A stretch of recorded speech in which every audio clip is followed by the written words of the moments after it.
दो बड़े सड़क हादसों से दहला जिला उधमपुर। रैम्बल में दंपति व उसके 20 साल के बेटे की मौत। चनैनी में प्रदर्शन कर रहे लोगों पर चढ़ा ट्रक। 10 महीने के बच्चे सहित 3 लोगों ने गंवाई जान। पूर्व मंत्री श्यामलाल चौधरी का दावा, पीएमएवाई पूरा कर रही गरीबों का सपना। कहा, शहरी क्षेत्रों में भी इस योजना का गरीबों को मिल रहा लाभ।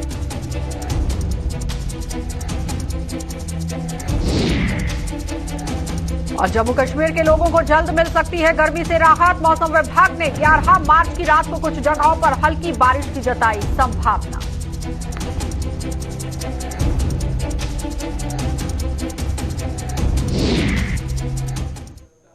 नमस्कार, बुलेटिन में आपका स्वागत है। मैं हूं आपके साथ आशा सरमाल। चलिए शुरुआत करते हैं बुलेटिन की। सबसे पहले आपको उधमपुर लिए चलते हैं। उधमपुर जिला आज वहां पेश आए 2 बड़े सड़क हादसों से दहल उठा।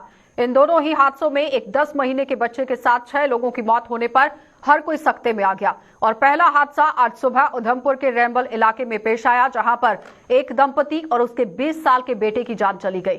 ये तीनों एक बाइक पर सवार होकर जा रहे थे और रैम्बल के नजदीक बाइक एक अवरोधक से यहां टकरा गई है और सिर में चोटें लगने की वजह से यहां तीनों की मौत हो गई। मृतक की पहचान 45 वर्षीय सलीम पुत्र गोगा, 40 वर्षीय शांति देवी और 20 वर्षीय समीर उर्फ रिंकू के रूप में की गई। उधर दूसरा हादसा जिले की चनैनी तहसील के बेष्टी इलाके में तब पेश आया जब पानी की किल्लत को लेकर प्रदर्शन कर रहे लोगों को एक ट्रक ने अपनी चपेट में ले लिया और ट्रक की चपेट में आने से 10 महीने के बच्चे के साथ 3 लोगों की मौके पर ही मौत हो गई और 6 लोग घायल हो गए। आज सुबह यहां सुध महादेव चनैनी सड़क मार्ग पर बेष्टी गांव के लोग पानी की समस्या को लेकर धरना प्रदर्शन कर रहे थे और इसी बीच यहां सुध महादेव से चनैनी की तरफ जा रहा एक ट्रक धरना प्रदर्शन कर रहे लोगों को कुचलते हुए आगे बढ़ गया, जिससे वहां चीख पुकार मच गई और हादसे के बाद बड़ी संख्या में लोग, पुलिस प्रशासन के अधिकारी भी मौके पर पहुंच गए। इस हादसे के बाद लोगों ने सड़क को जाम कर घटना को लेकर रोष प्रदर्शन शुरू कर दिया।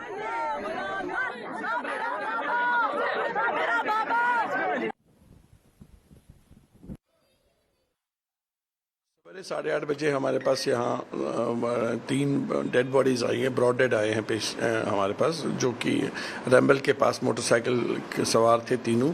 और जो इसमें एक लेडी है और 2 मेल है, जो डिवाइडर से टकरा के नीचे गिर के उनकी हेड इंजरी हुई है, तो मौके पर ही डेथ हुई। तो यहाँ पहुँचे हैं।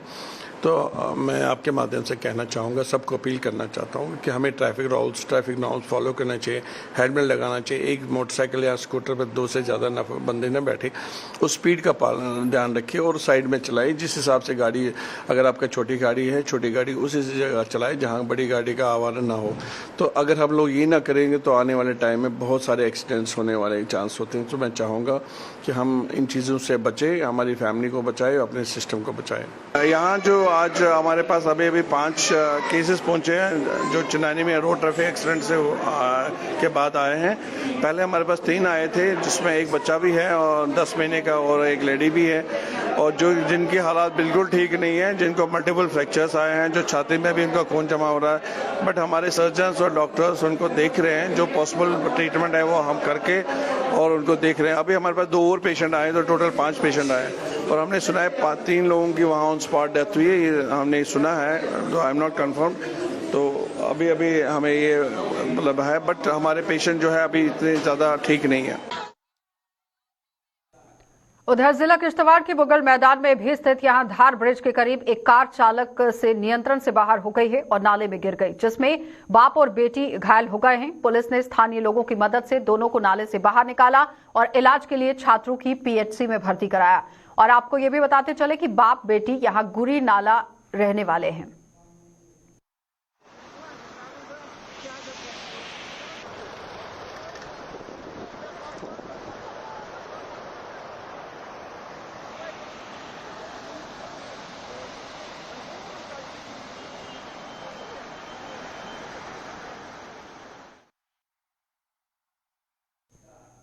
तो ये लोग गुरीनाल के इलाके के रहने वाले बताए जा रहे हैं, जो हादसे के शिकार हुए हैं। आगे बढ़ जाएंगे। पूर्व मंत्री और भाजपा के प्रदेश अध्यक्ष श्यामलाल चौधरी ने कहा कि प्रधानमंत्री आवास योजना के तहत जम्मू कश्मीर की गरीब जनता का पक्के घर का सपना साकार हो रहा है। उन्होंने कहा कि पहला अवसर है कि इस योजना के माध्यम से शहरी इलाकों में रहने वाले गरीब लोगों को इसका लाभ मिला है। और ये बात पूर्व मंत्री ने आरएसपुरा में आयोजित एक प्रेस कॉन्फ्रेंस के दौरान मीडिया को संबोधित करते हुए कही। उन्होंने कहा कि अगर आरएसपुरा की बात करें तो म्युनिसिपल कमेटी के यहां एरिया में प्रधानमंत्री आवास योजना के तहत अब तक करीब 400 लोगों के पक्के मकान बनाए गए हैं। उन्होंने कहा कि जिन लोगों की जमीन नहीं है उन लोगों के लिए सरकार फ्लैट बनाने की भी योजना बना रही है। हमारे देश के प्रधानमंत्री नरेंद्र भाई मोदी का सपना है कि हर घर को छत मिले, रहने के लिए मकान मिले, जिसमें वो छत में रह सके। उसी के तौर पर जिस तरह हमारे खासकर पूरे देश में और खासकर मैंने जम्मू कश्मीर की बात करूं तो जम्मू कश्मीर में हमारे अर्बन एरिया में कभी भी आवास योजना का कोई भी बेनिफिट गरीब आदमी को नहीं मिलता था।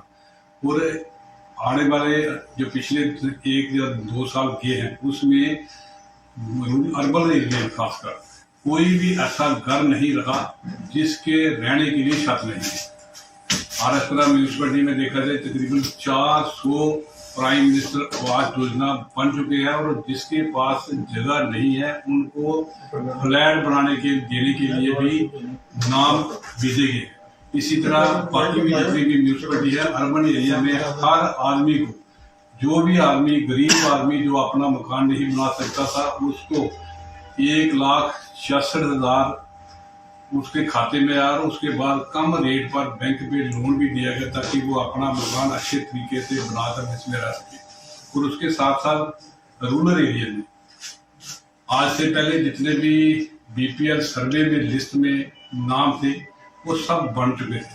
और उसके बाद कुछ लोग जो जिनके सर्वे की लिस्ट में नाम नहीं था, क्योंकि सर्वे जो पुराना हुआ था उसमें कुछ लोगों का नाम नहीं था, उसमें प्राइम मिनिस्टर आवास योजना का बेनिफिट उन लोगों को नहीं मिला था। उसके लिए दोबारा से जियो टैगिंग हुआ और उसकी लिस्टें बनी। लिस्टें बनने के बाद पहली बार इस बार अच्छे नंबर में लोगों को मकान की पहली इंस्टॉलमेंट लोगों को मिल चुकी है।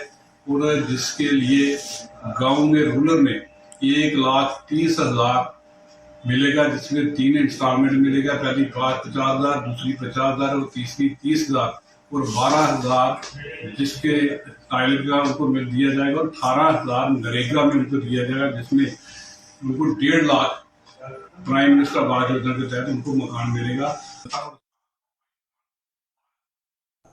तो इस बार गर्मी अपने पिछले तमाम रिकॉर्ड तोड़ रही है। मौसम विशेषज्ञों की माने तो मार्च के महीने कम बारिश होने के कारण इस बार तापमान में बढ़ोतरी हो रही है।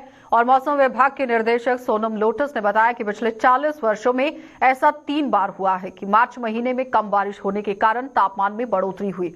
सोनम लोटस ने कहा कि बढ़ती हुई गर्मी से कृषि और बागवानी थोड़ा यहाँ पर प्रभावित हो सकता है। और इसी बीच उन्होंने राहत की खबर देते हुए कहा कि 11 और 12 के बीच यहां रात को जम्मू कश्मीर के कुछ जगहों पर हल्की बारिश होने की संभावना है।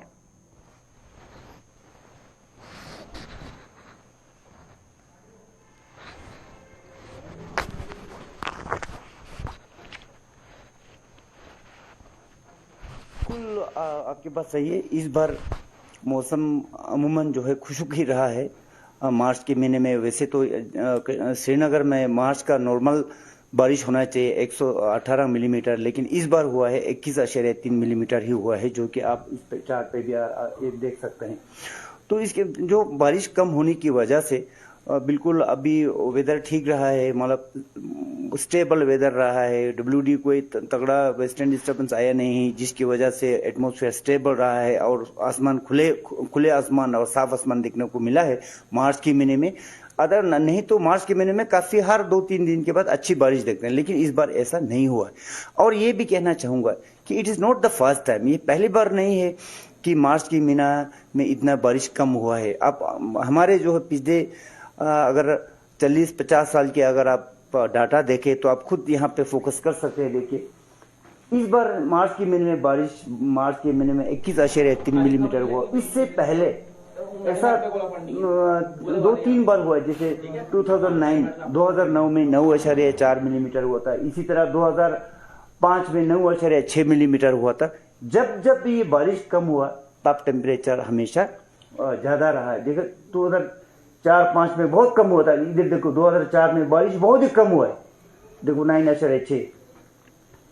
तो लेकिन इसी टाइम देखो 2004 में टेम्परेचर भी उतना ही मीन टेम्परेचर श्रीनगर का 13.7। इसी तरह 2004 के बाद 2010 में इतना फिर 13.6 मीन टेम्परेचर है। इसी तरह 2022 में इस साल यानी 13.7 मीन टेम्परेचर की बात करो तो इस बार कहने का मतलब है पिछले 40 साल में ऐसा 3 बार हुआ है कि जिसमें मीन टेम्परेचर जो मीन दर्जा हरारत है 13.7 डिग्री सेल्सियस के आसपास रहा है। तो बाकी हर साल में वही 11-12 डिग्री सेल्सियस के आसपास रहा है। लेकिन इस बार ओवरऑल मैसेज ये है कि बारिश कम हुआ है, बहुत ही कम हुआ है, जिसकी वजह से टेम्परेचर भी बहुत अभी गर्मी रहा है, जिसकी वजह से एग्रीकल्चर में भी थोड़ा हॉर्टिकल्चर में इसका नेगेटिव इम्पैक्ट हो सकता है। आने वाले दिनों में फोरकास्ट पेशन गोई यही कि तकरीबन 4-5 दिन मौसम अमूमन खुशक रहने का इम्कान है। फिर भी 11 के रात और 12 के दरमियान चंद जगहों पे हल्की फुल्की बारिश होने का संभावना है, लेकिन कोई हेवी रेनफॉल का अच्छी बारिश होने का कोई संभावना नहीं है अभी है।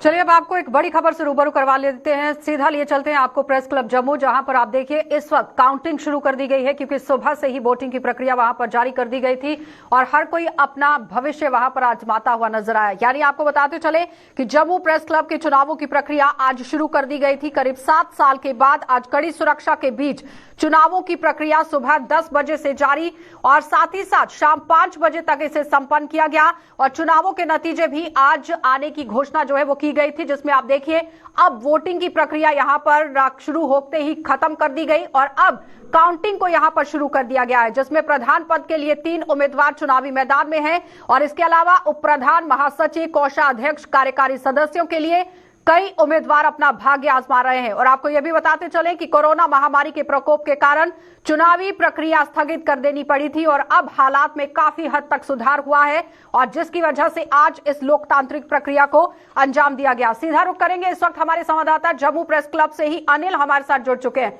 अनिल, क्या कुछ चल रहा है वहां पर, किस तरह से हो रही है पूरी काउंटिंग? जी निश्चित तौर पर जम्मू का जिक्र करते हैं तो जम्मू के प्रेस क्लब की काउंटिंग जो है प्रक्रिया जो है वो शुरू हो चुकी है। हालांकि कुछ ही समय पहले इसकी शुरुआत की गई है और जिस तरह से लगभग सुबह 10 बजे से लेकर 5 बजे का समय निर्धारित किया गया था, जो मतदान थे यहां पर पहुंचे और एक फेयर तरीके के साथ जो है यहां पर वोटिंग जो है वो देखने को मिली है। और केंद्रीय मंत्री डॉक्टर जितेंद्र सिंह का जिक्र करते हैं, वो खुद यहां पर पहुंचे थे और उन्होंने अपना वोट कास्ट किया और वोट कास्ट करने के उपरांत जब हमने उनसे सवाल पूछा तो उनको यह कहना था कि लोकतांत्रिक देश के अंदर जो है इस तरह का होना बहुत ज्यादा जरूरी है और इसी तरह की तस्वीरें जो है उनका ये समक्ष साफ तौर पर जाहिर होता है। किस तरह से हालात है प्रेस क्लब के अंदर, फुल फ्रेम में छोड़ दीजिए अनिल को और अनिल दिखाइए वहां पर कौन-कौन लोग पहुंचे हुए हैं, किस तरह से पूरी काउंटिंग वहां पर चल रही है।